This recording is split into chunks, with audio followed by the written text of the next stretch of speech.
This is a revision video for P4C. We will discuss current, resistance and Ohm's law, and then go on to talk about mains electricity in the home and any safety features that are present. Current is the movement of charge around an electric circuit. The charge is carried by electrons. The size of the current is given by the charge passing a point in a circuit each second. The higher the current, the higher the number of electrons moving past that point every second. Resistance is the opposition to the flow of charge around the circuit.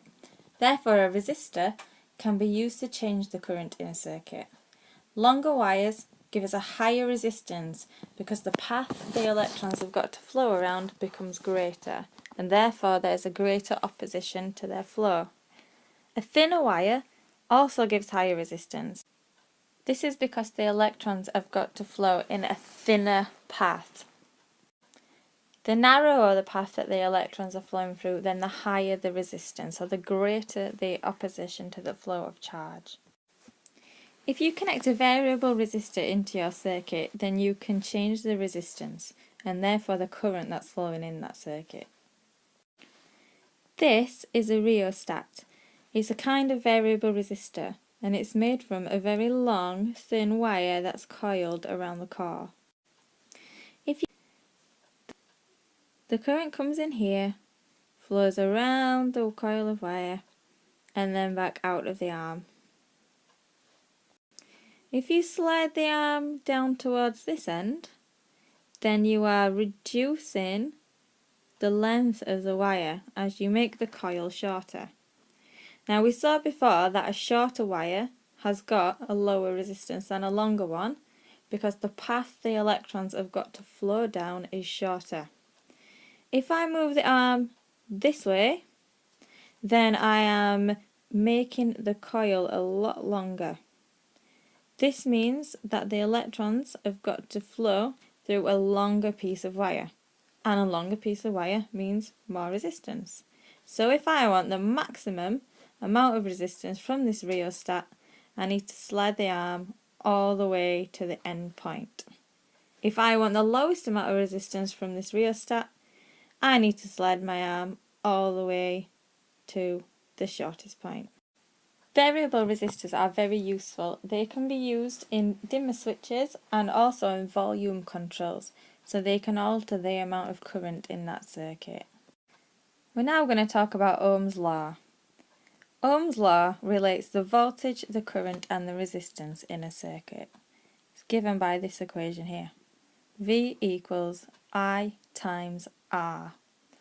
V is the voltage, I is the current, which is quite confusing. We use the symbol I because we can't use the symbol C because C is used for charge. So current you will always see as an I. Symbol is an I. Resistance is easy because its symbol is an R. We go back to the units. The unit of voltage is the volt. The unit of the current, to confuse you even more, is the amp. And the unit of resistance is the ohm, which is given the symbol omega there, the Greek letter. Okay? Now, if we want to rearrange this equation, we can easily put it into a triangle like this.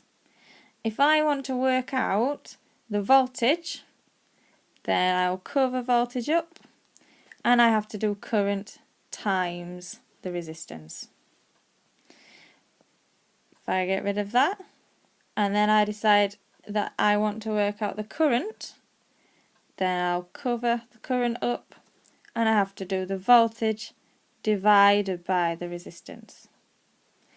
And finally, if I want to work out the resistance, then I will cover resistance up, and I'll have to do the voltage divided by the current. We can use this version of the equation in the example, which is over here. It says the voltage across the lamp is 12 volts and the current flowing through it is 6 amps. What is the resistance of the lamp? So we know already we've covered resistance up, and we've got to do voltage divided by current. So resistance is voltage divided by current, remembering that I is the symbol we use for current. So the voltage is 12 volts and the current is 6 amps. We do 12 divided by 6, that gives us 2. Don't forget the units. The units for resistance are ohms. The components that follow Ohm's law, or follow this relationship, can give us a lovely looking graph. The components for Ohm's law will always give us a straight line that passes through the origin. It's easy for us to work out the resistance of each of these resistors. We've got resistor A, resistor B, and resistor C. Now, if we want to work out their resistances, we need to do the voltage divided by the current. So for resistor A, we've got a voltage of 10 and we've got a current of 0.3. For resistor B, we've also got a voltage of 10, but we've got a current of 0.2. And for resistor C, we've also got a voltage of 10 and a current of 0.1. What I'd like you to do now is pause this video and work out the resistances of each of those resistors. So I want you to do resistor A, resistor B and resistor C. Okay, so you should have found that resistor C is our highest resistor. It has a resistance of 100 ohms. Now we could have worked that out without doing any calculations at all. All we have to see is that each of our resistors have got a voltage of 10. Then we need to look at the current. So remembering they've all got the same voltage, resistor A has got a much higher current. And we know that resistance is the opposition to the flow of current. So that tells us straight away that out of the three, this one has got the least resistance. Resistor C has got the smallest current, but it's got the same voltage, so it must have the highest resistance because it's not letting a lot of current through compared to the other two. Okay, so that's it for resistors and for Ohm's law. What I'd want you to do is pause this video and work through these two exam questions. Okay, now we're going to talk about mains electricity and the safety devices that we have. The UK mains electricity is supplied at 230 volts. In order to keep us safe from this voltage, most electrical devices are fitted with certain safety features. We're going to talk about them now. Our first safety feature is a fuse. Now a fuse consists of a wire running through the middle. This allows the current in the circuit to flow through it. However, it has got a low melting point. So if that current gets too big, it also means that the temperature will go up. If that happens, then the wire will melt. And that will cause a break in the circuit, and you should know that that will stop any current flowing. And if you stop current flowing, then you also make yourself safe from electric shock. The earth wire is another important safety device. One end of this wire is connected to the metal case of the appliance. If the live wire were to come loose and touch the case will become live. Then if you were to touch the case, you would receive a very dangerous shock. With the earth wire attached, the case cannot become live, as the current will pass down through the earth wire. This causes a surge in current, which will then melt the fuse. Then that will break your circuit, and again, it will make you safe from any electric shock. Okay, so we've talked about the earth wire, we've talked about the live wire, and we've talked about the fuse. These are all features that are within a 3-pin plug. So we've got our live wire here, which is the brown one. Okay, I always remember it, that if you get burnt, you will turn brown, and a live wire could burn you. Okay, and this is what provides the energy to the device, or the 230 volts. It's held in place by the live pin. Then we have got the earth wire. So this is one, if we've got a fault in the case, it will allow the current to pass through it and make your device safe. That's held in place by the earth pin. Then we have got the neutral wire. Its function is to complete the circuit. It's held in place by the neutral pin. Then we have got our fuse. The fuse, of course, is connected to the live wire so that if it breaks, it can cut off the circuit. Okay, so we spoke about fuses. However, fuses can come in different ratings.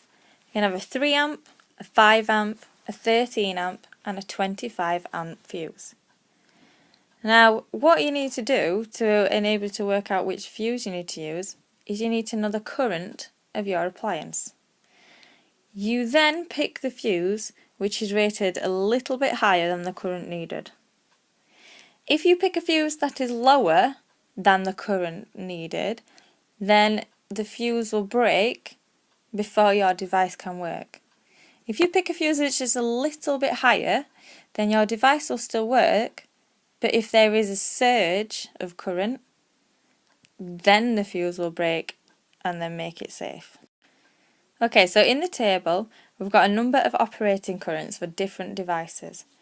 What I would like you to do now is pause the video, and from the choices above, the 3 amp, the 5 amp and the 13 amp fuse, I would like you to decide which fuses you will use in each appliance.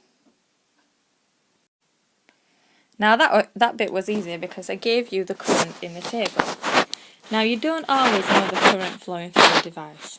However, we know that our mains voltage is 230 volts, and often if you look on your electrical device, it will give you a power rating. So therefore, you can work out the current from that. If we use our triangle, it can make it a bit easier for us. So we've got power, we've got current, and we have got voltage. So if we want current, we cover it up, and we have to do power divided by voltage. Or I equals P divided by V. So if we do that, we can then calculate our operating current here and choose a fuse which is a little bit higher than that. Okay, now I want you to pause the video, and I'd like to use the equation we just saw in order to calculate which fuse you would use for this TV. Okay, and that brings an end to this revision session on voltage, current, resistance and the mains electricity in the home.